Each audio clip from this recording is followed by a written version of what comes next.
Hello, नमस्कार दोस्तों।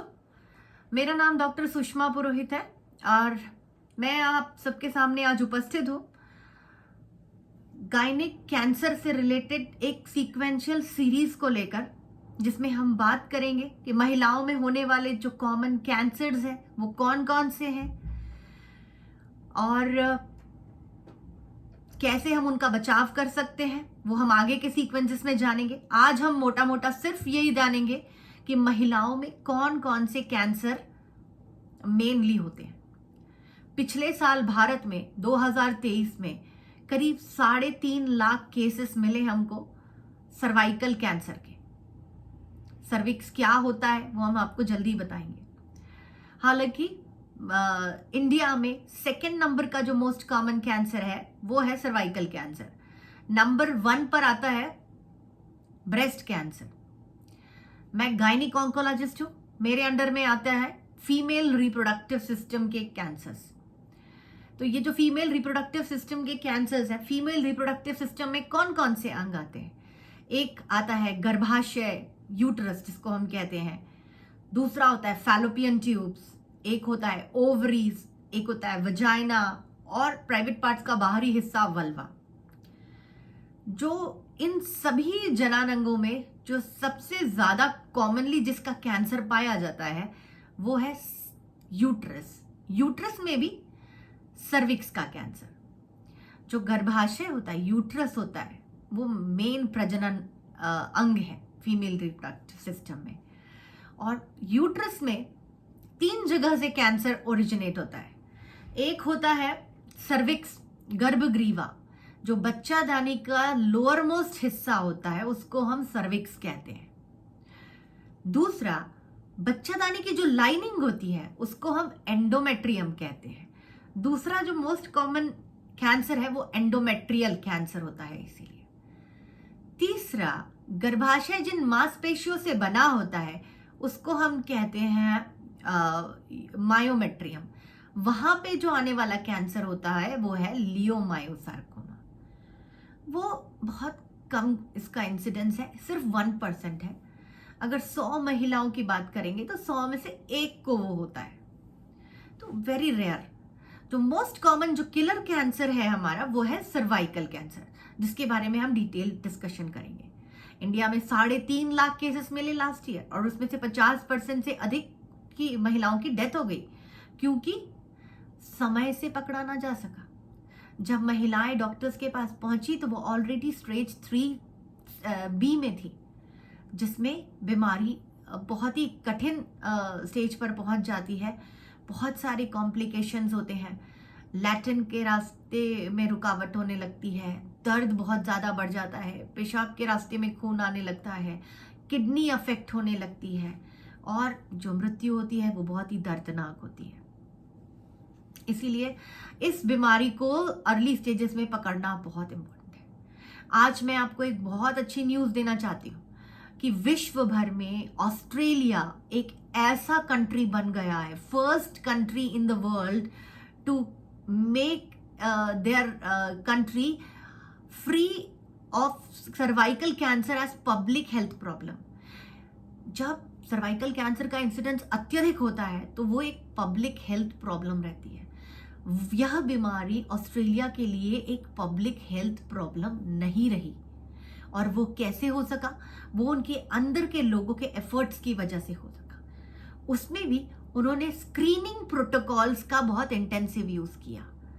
Screening protocol मतलब पैप स्मीयर जो टेस्ट होता है वो हर 2 साल में हर महिला का करवाया।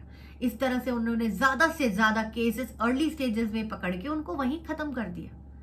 इस तरह से मतलब वो बहुत लो इंसिडेंस पर पहुंच गया है। तो अब उन्होंने अपने नेशनल गाइडलाइंस में ये डिसाइड किया है कि वो 5 साल में एक बार हर महिला का पैप टेस्ट करेंगे to keep this incidence of this cancer at very low levels. तो ये बात हुई। तो ऐसे ही हम भारतीयों को भी जरूरत है, हमारी सरकार को जरूरत है कि हम एक ऐसा नेशनल प्रोग्राम लॉन्च करें जिससे हम ज्यादा से ज्यादा महिलाओं में स्क्रीनिंग कर सकें। यह बीमारी रूरल पॉपुलेशन में ज्यादा होती है in comparison to urban population. जो गांव देहात में रहने वाले लोग हैं उनमें यह बीमारी हमें ज्यादा मिलती है इन कंपैरिजन टू जो शहरों में रह रहे हैं। इसके बहुत इंपॉर्टेंट कारण है। जो सैनिटरी पैड्स हमको अर्बन एरियाज में मिल रहे हैं वो बहुत अच्छे क्वालिटी के हैं एंड वो सस्ते भी हैं इन कंपैरिजन टू जो वो पेरिफेरीज में मिल रहे हैं, विलेजेस में मिल रहे हैं। दूसरा, आज भी पानी का प्रॉब्लम है हमारे रूरल एरियाज में, जिसकी वजह से क्लीनलीनेस थोड़ा बहुत कॉम्प्रोमाइज होता ही होता है। ये दो एक इम्पॉर्टेंट ऐसी प्रैक्टिसेस हैं जिसकी वजह से सर्वाइकल कैंसर का इंसिडेंस काफी ज्यादा है। हालांकि बहुत सारे दूसरे कारण भी हैं, हम अपने अगले वीडियो में जानेंगे कौन सी महिलाएं जो होती हैं वो ज्यादा जोखिम में रहती हैं, those who are at more at risk of cervical cancer. आज हम सिर्फ सर्वाइकल कैंसर, यूट्रस के कितने कैंसर्स होते हैं और उसमें सर्वाइकल कैंसर क्या है वो हम जानेंगे। यह कैंसर ज्यादातर 40 साल से ऊपर की महिलाओं में पाया जाता है, लेकिन आजकल यह कम उम्र की बच्चियों में भी मिल रहा है। मैं आए दिन देखती हूँ 24 साल, 25 साल, 26 साल की महिलाओं में भी सर्वाइकल कैंसर मिल रहा है। जब यह बीमारी कम उम्र की महिलाओं में होती है, यह अधिक डेंजरस होती है, वायरुलेंट होती है, एग्रेसिव होती है, तेजी से फैलने वाली होती है। तो इन बच्चों को शीघ्रतया इलाज कराने की जरूरत है। ये 2-3 महीने भी इंतजार नहीं कर सकते। जबकि ऑन द कॉन्ट्ररी जो महिलाएं अधिक उम्र की हैं उनको जब सर्वाइकल कैंसर होता है उसमें जो टाइप पाया जाता है वो होता है स्क्वैमस सेल कैंसर, और जबकि यंग महिलाओं में जो पाया जाने वाला टाइप है वो है एडिनोकार्सिनोमा। एडिनोकार्सिनोमा जो यंग बच्चों में होता है वो खून के रास्ते से, खून की नलियों से तेजी से एक जगह से दूसरी जगह फैल जाता है, जबकि अधिक उम्र की महिलाओं में होने वाला स्क्वैमस सेल कैंसर लिम्फेटिक से फैलता है, धीरे धीरे फैलता है। इसका कारण क्या है? कारण बहुत जरूरी है जानना। इस बीमारी का कारण almost in all cases of cervical cancer इसका कारण है HPV वायरस। हम लोगों ने कोविड एरा में वायरस के बारे में बहुत बातें की। हम सबको अब नॉलेज हो गया है कि जब एक वायरस इन्फेक्शन होता है तो धीरे धीरे शरीर में एंटीबॉडीज बनते हैं कुछ महीनों में, और वो एंटीबॉडीज फिर हमको सुरक्षा प्रदान करती है। इसीलिए हम इनके वैक्सीन ले लेते हैं। कोविड का वैक्सीन लिया तो कोविड होने के चांसेस हमको कम हो जाते हैं। अगर हमको इन्फेक्शन आया भी तो हमारे शरीर में जो एंटीबॉडीज है वो इससे लड़के उसको मार देंगे। यही चीज इस वायरस के लिए भी लागू होती है। Human papilloma virus, HPV virus, इसका वैक्सीन अवेलेबल है। इसका वैक्सीन अगर हमें सही समय पर लग जाए तो एंटीबॉडीज तैयार हो जाती है और इस वायरस की एंट्री के लेवल पर ही उसका खात्मा कर देती है। हमने जाना किस उम्र की महिलाओं में होता है, यंग में कैसा होता है, ओल्ड एज महिलाओं में कैसा होता है, और मोस्ट इंपॉर्टेंट थिंग इस कैंसर के प्रिवेंशन के लिए है हमारा वैक्सीनेशन अगेंस्ट HPV वायरस। चलो वैक्सीनेशन भी हो गया, लेकिन क्या वैक्सीनेशन हो गया तो हमें रेगुलर चेकअप कराने की जरूरत नहीं है?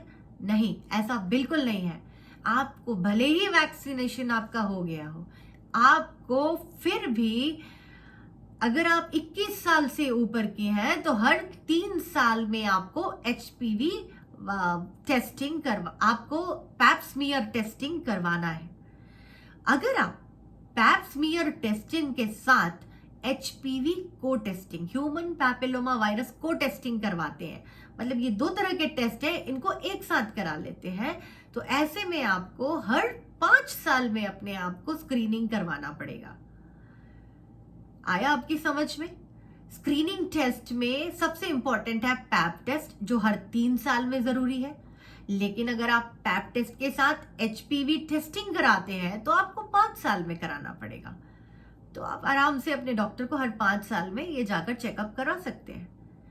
अगर आपने पैप टेस्ट कराया, आपके रिजल्ट्स कुछ एबनॉर्मल आए, तो आपको आपके डॉक्टर को दिखाने की ज़रूरत है। वो आगे कुछ और टेस्ट रन करेंगे और ज़रूरत पड़ने पर वो उस हिस्से की बायोप्सी लेंगे।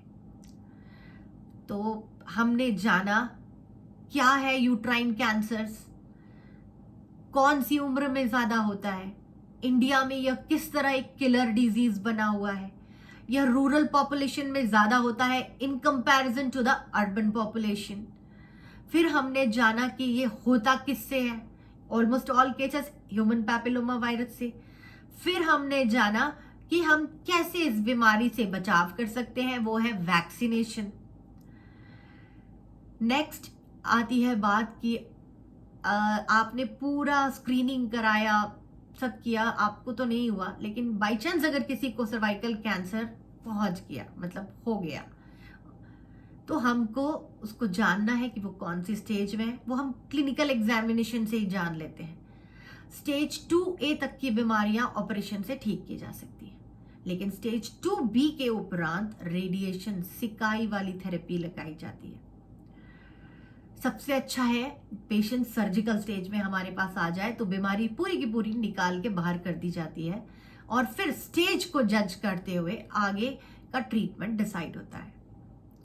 स्टेज 2A तक के पेशेंट्स का बहुत लंबा सक्सेस रेट है, सर्वाइवल रेट्स है। स्टेज 2B के ऊपर सर्वाइवल रेट्स में डेफिनेटली थोड़ी गिरावट आती है, लेकिन फिर भी गुड सर्वाइवल रेट्स है अगर पेशेंट इलाज अच्छी तरह करा लेते हैं तो। यह सब थी जानकारी आपके लिए यूट्राइन कैंसर के बारे में। मुझे उम्मीद है आपको इसके बारे में थोड़ा कॉन्सेप्ट क्लियर हुआ होगा। आपको अच्छा, अब आपको अपने बॉडी के लिए आप थोड़ा ज़्यादा जागरूक रहेंगे। अब इसके लक्षण क्या होते हैं या किन महिलाओं में ज़्यादा होने का चांसेस रहता है, ये हम सेकेंड सीक्वल में बात करेंगे। तब तक के लिए नमस्कार।